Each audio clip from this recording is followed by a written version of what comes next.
सर्व बहुजनवादी परिवर्तनवादी विचारांना आपणा सर्वांच्या वतीने विनम्रपणे अभिवादन करतो।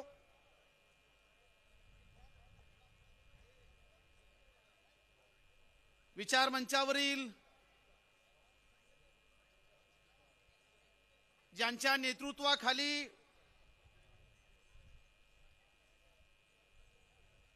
गेल्या 25 जुलैपासून मुंबईच्या दादर येथील चैत्यभूमी येथून महामानव डॉक्टर बाबासाहेब आंबेडकरांना अभिवादन करून जवळपास 20-21 जिल्ह्यामध्ये ऐतिहासिक अशी एससी एसटी ओबीसी आरक्षण बचाव यात्रा सुरू झाली। आज या यात्रेचा समारोप ऐतिहासिक अशा संभाजीनगर शहरामध्ये होत आहे। ज्यांनी या यात्रेचं नेतृत्व केलं असे या देशामधील बहुजनांचे, शोषितांचे, उपेक्षितांचे श्रद्धास्थान सन्माननीय आदरणीय ॲडव्होकेट प्रकाश तथा बाळासाहेब आंबेडकर, विचार मंचावरती उपस्थित असलेल्या वंचित बहुजन आघाडीच्या प्रदेशाध्यक्षा सन्माननीय रेखाताई ठाकूर, वंचित बहुजन आघाडीच्या नेत्या सन्माननीय आदरणीय प्राध्यापक अंजलीताई आंबेडकर, वंचित बहुजन आघाडीचे युवक प्रदेशाध्यक्ष निलेश भाऊ विश्वकर्मा, ज्यांनी वडीगुद्री येथे 8 दिवस ओबीसींच्या या आरक्षणाच्या संदर्भामध्ये उपोषण केलं, असे नवनाथजी वाघमारे सर, युवकांचं नेतृत्व सुजातजी आंबेडकर, विचार मंचावरील वंचित बहुजन आघाडीचे सर्व राज्याचे पदाधिकारी, या जिल्ह्याचे अध्यक्ष ओबीसीचे नेते प्रभाकर बकले मामा, योगेशजी बन आणि समोर बसलेल्या माझ्या ओबीसी बंधू आणि भगिनींनो,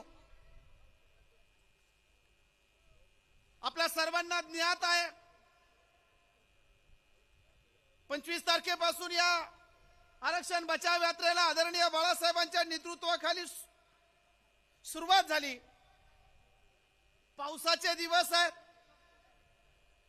भर पावसात ही यात्रा मुंबईहून निघाली, पुण्यामध्ये भिडेवाड्याला जाऊन महात्मा ज्योतिराव फुलेंना अभिवादन केलं आणि 26 जुलैला आरक्षणाचे जनक छत्रपती राजर्षी शाहू महाराज यांच्या स्मृतींना अभिवादन करून ही यात्रा पश्चिम महाराष्ट्र असेल, मराठवाडा असेल, अहिल्याबाई होळकर चोंडी येथील अहिल्याबाई होळकरांना अभिवादन करून असेल, नगर जिल्ह्यामध्ये भटक्याची पंढरी ओळखलेलं जाणारा श्री क्षेत्र मढी येथे असेल किंवा बहुजनांचे संत ऐश्वर्य संपन्न भगवान बाबा यांचं पाथर्डी तालुक्यातील भगवानगड असेल, त्यांना अभिवादन करून मराठवाड्यातून विदर्भामधून आज संभाजीनगर या शहरामध्ये ही यात्रा आलेली आहे। मित्र, यात्रेची खूप चर्चा झाली। आम्ही वर्षभर बघतोय महाराष्ट्रामध्ये आरक्षणाने वातावरण तापलेलं आहे।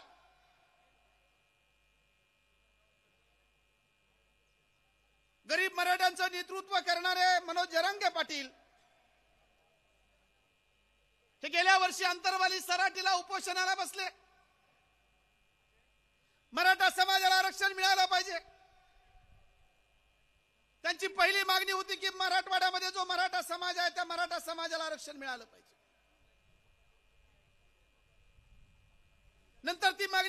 आणि मराठा समाजाला, महाराष्ट्रातल्या मराठा समाजाला आरक्षण मिळालं पाहिजे. या मागणीचे प्रथमतः समर्थन जर कोणी केलं असेल तर मित्रांनो, सातत्यानं तत्वाबरोबर असताना तत्वाबरोबर तडजोड नाही करणारे आदरणीय बाळासाहेब आंबेडकरांनी समर्थन केलं. आणि आदरणीय बाळासाहेब आंबेडकर मनोज जरांगे अंतरवाली सराटीला जाऊन भेटले. तुमची मागणी बरोबर आहे.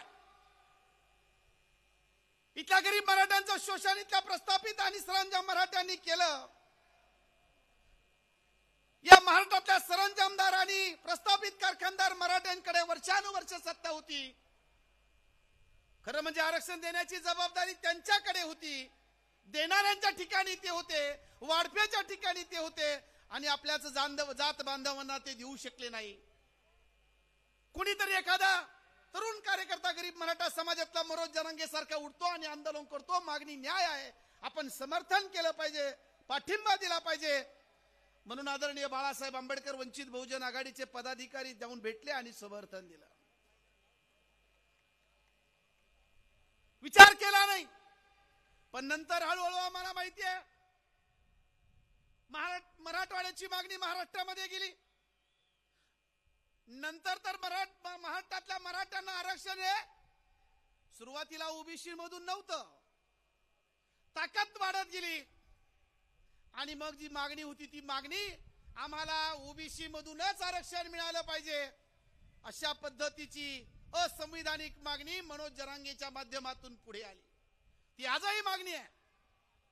लोकसभेच्या निवडणुका लागलेल्या होत्या. ज्या क्षणाला हे स्टेटमेंट आलं की आम्हाला ओबीसी मधून आरक्षण मिळालं पाहिजे, त्याच क्षणाला कशाचाही विचार न करता आदरणीय बाळासाहेब आंबेडकरांनी एका जाहीर सभेमध्ये सांगितलं.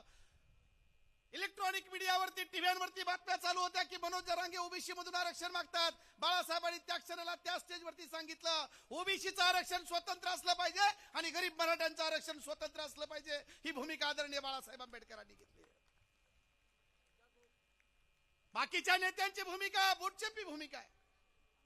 आम्हाला मतं मिळतील की नाही मिळतील, हा समूह नाराज होईल का तो समूह नाराज होईल. ओबीसीच्या बाजूने बोललो तर मराठे नाराज होतील, मराठ्यांच्या बाजूने बोललो तर ओबीसी नाराज होतील. मित्रांनो, बाळासाहेबांची भूमिका कालही होती. गरीब मराठ्यांचं ताट वेगळं, ओबीसीचं ताट वेगळं.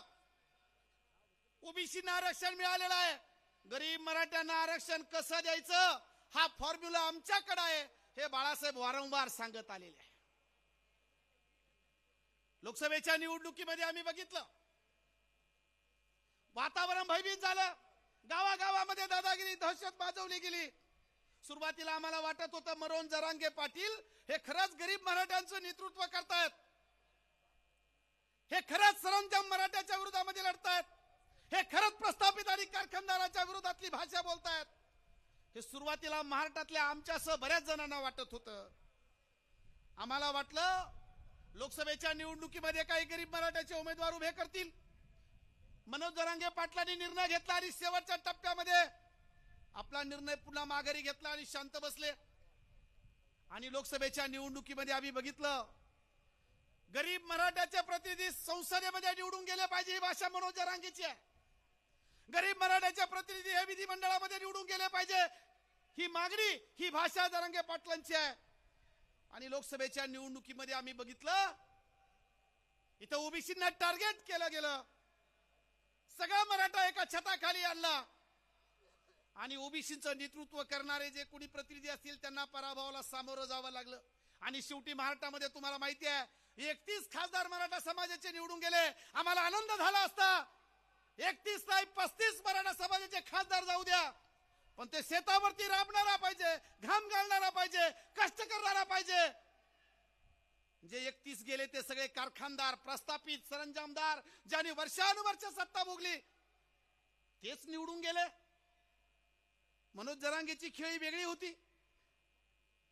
गरीब मराठ्यांना पाठवायचं नाही, यांनाच पाठवायचं संसदेमध्ये. आणि म्हणून निवडणुकीच्या नंतर आपण बघितलं गावागावामध्ये वातावरण भयभीत झालेलं होतं. ओबीसीची घरं समूहानं नसतात, 4 तेल्याचे असतील, कुंभाराचे असतील, माळ्याचे असतील, भटक्यांची असतील. आणि मग दादागिरी सुरू झाली. याच्या दुकानावरती बहिष्कार टाका, त्याच्या दुकानावरती बहिष्कार टाका. आणि म्हणून मित्रांनो, वातावरण भयभीत झालं. निर्णय केला बाळासाहेब आंबेडकरांनी, काही झालं तरी चालेल, भूमिका तीच आहे, मागणी तीच आहे. ओबीसीचं आरक्षण स्वतंत्र, गरीब मराठ्यांचं आरक्षण स्वतंत्र. बाळासाहेब असं म्हणत नाही गरीब मराठ्यांना आरक्षण देऊ नका, असं कधीही म्हटलेलं नाही. बाळासाहेब हेच म्हणतात, ओबीसीचं आरक्षण वेगळं आणि गरीब मराठ्यांचं आरक्षण वेगळं. आणि तोच फॉर्म्युला घेऊन बाळासाहेबांची यात्रा निघालेली आहे. ओबीसी साठी भांडतात, कशाचा विचार करत नाही, मताचा विचार करत नाही. कुणी नाराज होईल का, मतं देतील की नाही देतील, पण समाजकारण करत असताना जो गरीब माणूस आहे त्याच्या पाठीशी उभं राहिलं पाहिजे. तुम्ही याच औरंगाबाद मध्ये बघितलं, मुसलमान भयभीत झालेला होता. अशा परिस्थितीमध्ये औरंगजेबाच्या मजारीवरती बाळासाहेब गेले. विचार नाही केला की मतं मिळतील की नाही मिळतील. शांतता पावली, दंगली शांत झाल्या. मुसलमानांनी लोकसभेमध्ये मतं दिली नाही, पण महाराष्ट्रामध्ये जे नरसंहार होणार होता तो थांबला. आणि तोच नरसंहार थांबण्यासाठी, त्याच दंगली थांबण्यासाठी, गावागावातलं वातावरण सुरक्षित ठेवण्यासाठी आदरणीय बाळासाहेब आंबेडकरांची ही यात्रा आहे. तुमचे 100 आमदार निवडून गेले तर ओबीसीचं आरक्षण थांबणार आहे, सुरक्षित राहणार आहे. ही भूमिका बाळासाहेबांची आहे. एकही पक्ष त्याच्यावरती बोलत नाही. बोलावा शरदचंद्र पवारांच्या राष्ट्रवादीनं, तुमच्या पक्षाची भूमिका बोलावं. उद्धव ठाकरेंच्या शिवसेनेनं बोलावं, शिवसेना, त्याच्यानंतर अजित पवारांच्या राष्ट्रवादीनं कुणी बोलायला तयार नाही. काँग्रेस बोलायला तयार नाहीये. एकटा नेता, एकटा मशाल या महाराष्ट्रामध्ये हातामध्ये मशाल घेतली आणि ओबीसीच्या पाठीशी उभा आहे आणि निघाला महाराष्ट्रभर. ओबीसींना विचार करायचा आहे. नाही तर काल परवा मुसलमानांनी जे केलं तेच ओबीसीनी करू नये. अरे तुमचं आरक्षण जर तुम्हाला वाचवायचं असेल तर 100 आमदार तुमच्या विधिमंडळामध्ये निवडून गेले पाहिजे. ही भूमिका आज या सांगता निमित्ताने आम्हाला घ्यावी लागणार आहे. खरं म्हणजे बाळासाहेब सातत्यानं सामाजिक स्वास्थ्य बिघडण्याचं काम करत नाही, अबाधित ठेवण्याचं काम करतात. मी एकच मुद्दा बोलणार आहे आणि थांबणार आहे. मधल्या काळामध्ये मनोज जरांगे पाटलांनी एक वाक्य वापरलं. ते वाक्य असं होतं की ज्यांची लायकी नाही त्यांच्या हाताखाली आम्हाला काम करावं लागतंय. मित्रांनो, जर यदा कदाचित बाळासाहेबांनी त्या भूमिकेचं वेगळ्या पद्धतीनं विश्लेषण केलं नसतं, मनोज जरांगेच्या डोक्यामध्ये ज्यांची लायकी नाही त्यांच्या हाताखाली काम करावं लागतं, काय होतं आपल्याला सगळ्यांना माहिती आहे. पण बाळासाहेब म्हटले, मनोज जरांगे त्या प्रस्थापित मराठ्यांच्या बद्दल बोलतात की त्यांची लायकी नसताना त्यांच्या हाताखाली काम करावं लागतंय. पण ते तसं नव्हतं. आणि ते तसं असतं तर लोकसभेमध्ये प्रस्थापित मराठा निवडून गेला नसता. बाळासाहेबांनी वेगळी कलाटणी दिली मनोज जरांगे पाटलांना. नाहीतर मनोज जरांगे पाटील महाराष्ट्रामध्ये सुद्धा फिरू शकले नसते. पण बाळासाहेबांनी भूमिका घेतली की ते वरिष्ठ मराठ्यांच्या विरोधामध्ये बोलतात. आणि म्हणून गावागावामध्ये जे जातीय दंगली पेटवण्याचं काम सुरू झालेलं आहे. जी शांतता ठेवायची आहे, राजकारणामध्ये काय व्हायचं ते होऊ जाऊ द्या, कुणी कुणाला मत द्या, पण सामाजिक स्वास्थ्य बिघडता कामा नये. ही जी काय भूमिका आहे ती भूमिका संविधानिक भूमिका आदरणीय बाळासाहेब आंबेडकर महाराष्ट्रामध्ये घेऊन फिरतायत. आज त्याची सांगताय. गावागावामध्ये साहेब आम्ही चित्र बघतोय, तुम्ही फिरतायत तेव्हा तुमच्या रॅली आल्या, तुम्ही आला, यात्रेच्या निमित्ताने आलेत, ओबीसी एका झेंड्याखाली यायला लागले, चर्चा करायला लागले, बोलायला लागले. बरं झालं बाळासाहेब या सगळ्या प्रकरणामध्ये पुढे आलेत, हा विषय हाताशी घेतला. एकमेव नेता आहे बाळासाहेब आंबेडकर, कशाचा विचार करत नाही, ना पदाचा ना सत्तेचा. बाकीचे ओबीसीचे नेते सत्तेला चिकटून बसलेत, कुणी आमदार आहेत, कुणी मंत्री आहेत, काय बोलावं. पण बाळासाहेब त्याचा विचार करत नाही. आणि म्हणून आपण सर्वजण आदरणीय बाळासाहेब आंबेडकरांच्या या भूमिकेचं स्वागत करूया, आज या यात्रेचं स्वागत करूया. आणि सर्व ओबीसी बांधवांना विनंती करतो की पुढची लढाई तुम्हाला आम्हाला हातामध्ये घ्यायची आहे. येणाऱ्या विधानसभेच्या निवडणुकीमध्ये त्या विधिमंडळामध्ये बाळासाहेबांनी जो संकल्प केलाय 100 आमदार ओबीसींचे निवडून पाठवायचे, हा संकल्प या निमित्ताने करूया. एवढंच या प्रस्ताविकच्या निमित्ताने बोलतो.